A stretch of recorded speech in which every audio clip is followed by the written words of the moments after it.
আসসালামু আলাইকুম বন্ধুরা, আশা করি আপনারা সবাই ভালো আছেন। আমিও আপনাদের দোয়ায় ভালো আছি। বাচ্চা হওয়ার পর যেসব পুরুষদের তার স্ত্রীকে সুন্দর লাগে না, পরনারীকে সুন্দর লাগে, তাদেরকে বলছি, স্ত্রীকে ঠকানোর আগে তার সৌন্দর্য ফেরত দিন, যেটা আপনার দেওয়া কষ্টে, অবহেলায় আপনার সংসারে খাটতে খাটতে তার সৌন্দর্য নষ্ট হয়েছে।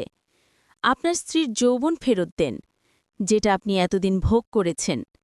আপনার স্ত্রীর সময় ফেরত দেন, যেটা স্বার্থ ছাড়াই আপনার স্ত্রী আপনার এবং আপনার সন্তানের পেছনে ব্যয় করেছে। আপনার স্ত্রীর পাহাড় সমান যন্ত্রণার ব্যথার দাম দেন, যেটা বাবা ডাক শোনানোর জন্য সহ্য করেছে। পারবেন? যদি না পারেন, সস্তা পচা পরনারীদের জন্য নিজের স্ত্রীকে কষ্ট দেওয়া বন্ধ করুন। একজন ভালো স্ত্রী তার স্বামীর সংসারে যে বলিদানগুলো দেয়, সেটার চাইতে দামি কিছু এই জমিনে নাই। আর এটার পুরস্কার দেওয়া কোনো পুরুষের সাধ্যে নাই। এই পুরস্কার শুধুমাত্র আল্লাহ তাআলাই একমাত্র দিতে পারেন।